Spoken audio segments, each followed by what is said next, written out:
Hey there, Facebook Live. Hope you guys are doing well tonight. This is Anita Gibson, coach, speaker, educational strategist, and president of PXL Academy. And tonight, I had a question.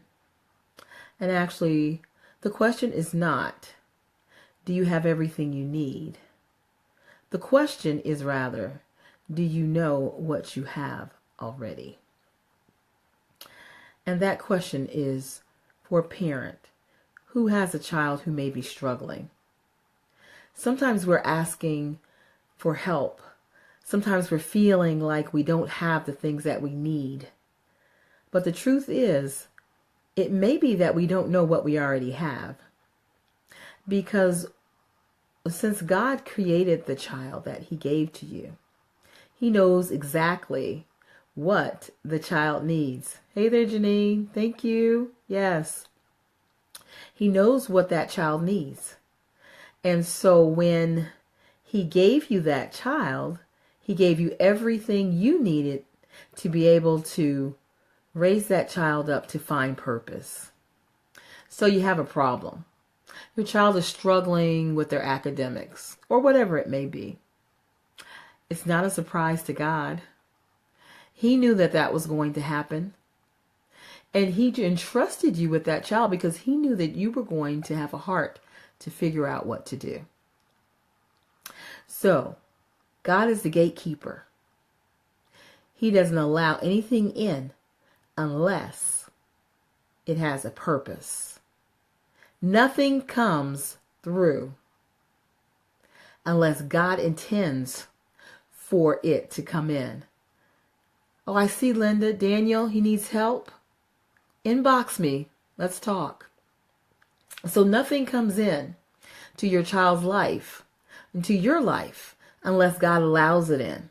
So when a problem comes, guess what? There's a couple of other things that come with it. Every problem comes with three other things: a promise, a provision, and purpose.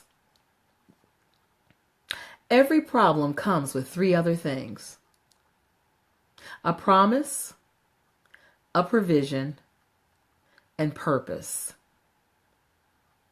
So the problem comes, my child is struggling, I don't know what to do, I feel helpless. But the promise that God gives is, I will never put more on you than you can bear. I know the plans that I have for you. There are promises in God's word that apply to the problem that we're dealing with our child. Then with the promise comes provision. Do you know when God gives you a problem, He's trying to exchange. He's actually trying to give you something else. When He allows that problem to come into the gate, since He's the gatekeeper, there actually is something that He is trying to provision us with. And what He's trying to provision us with, it might be patience. It might be perseverance. It might be love. It might be more faith. But every problem is coming with a promise from God and a provision. There's something He's actually trying to give us that He wants us to receive, but it's coming through the problem. And then at the end of that of that whole thing, that process is purpose. The problem is coming to give us a promise, provision, and finally, God has a purpose. There's a reason why He has allowed it to come. Sometimes we find out what it is, and sometimes we never do. But that even strengthens our faith as we learn to trust Him more. So your child is struggling. I understand that. It's not just about school. It's not just about the government. It's not even just about the child. There are multiple reasons why a child might be struggling with their academics. But the one thing that we have control over, the one thing of the multiple things that are going on in that child's life, is us. That's the one thing we have power and control over. We as parents have more power to change the situation that our child is going through than anyone else. Sometimes the issue is that we need to change.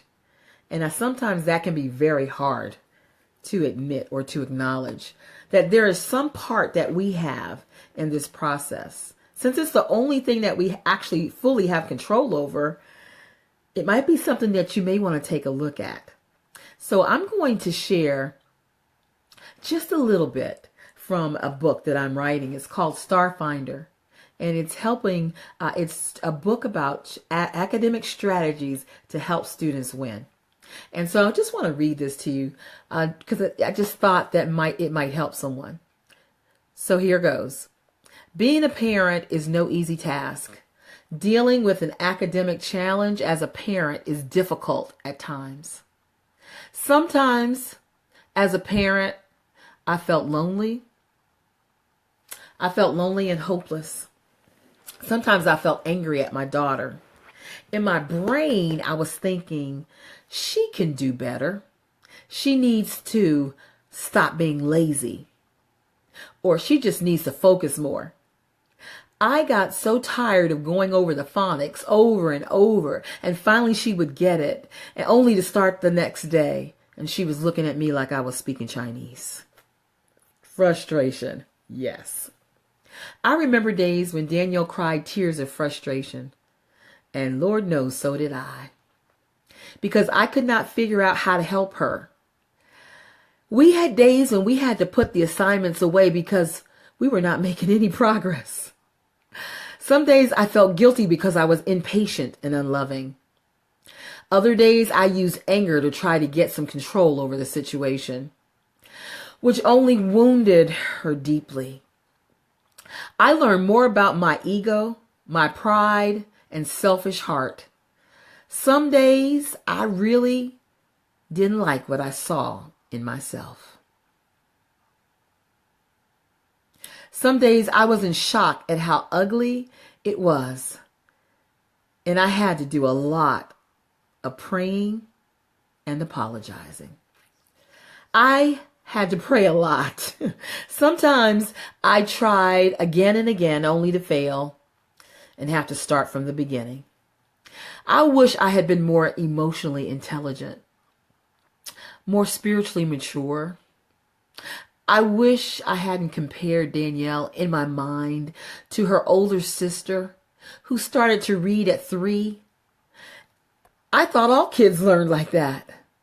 And I didn't know that every child, trying to get this to move forward and it won't. See if I can get it to go like this. I didn't know that every child learns differently. I didn't know how beautiful my quiet, precious Danielle really was. That she had strengths in other areas that were just as amazing and incredible as her extroverted older sister. Hey there, good to see you.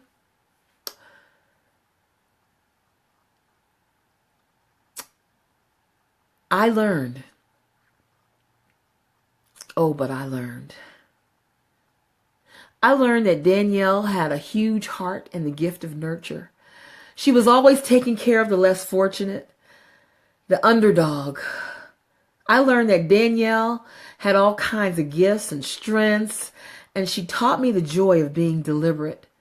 She taught me the joy of taking my time and seeing loveliness all around me. Danielle taught me how, see, where did that go? Hold on a second, guys. It just moved on me. She taught me how to be able to see the beauty in every child. She taught me that God has purpose for everyone. She taught me how to love like God. And so that problem, her being a struggling student, was the best thing that could have ever happened to her mommy, because it forced me to take a look at myself. It forced me to take a look at how I was thinking of her. It showed me my areas of prejudice. It showed me my areas of impatience. It showed me that I needed to get better. And so I'm telling you, God has purpose in the things that you're struggling with that child. It's not an accident. It's not a woe is me. It's not a self-pity moment. It is placing you right in the middle of what God intends for your life. And if you will just look up into God's face and ask him, what is it, God? What is your promise? What is your provision? What is your purpose for me in the midst of this problem? He will answer. He's actually waiting on you to ask, because he will never leave you nor forsake you. And he has every intention of helping you get that child through everything they need to get through. You will be successful. Yes, you will. Thanks for the shares, guys. You will be successful with that child, because the question is not, do I have everything I need? But the question is, do I realize what I already have? Everything you need. And so I want to encourage you today. Let the problem of that struggling child open up your heart to what God is trying to help you to see. And I promise you that at the end of this process, you will look back and see that the problem, that struggling child, had great purpose, not just in their life, but in yours as well. So I'm going to end on that note. This is Anita Gibson, coach, speaker, and educational strategist. Thanks for the scribing, guys. Thanks for the hearts. Appreciate it. Yes, success is mandatory, not an option. That's right, Janine. And so I am the president of PXL Academy.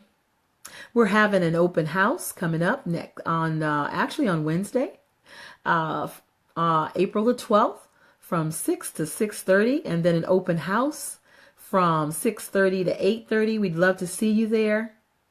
I love coming in and letting you guys know help and hope are here. You have everything you need. All right, guys. Love you. Thanks, Janine. All right. Good night.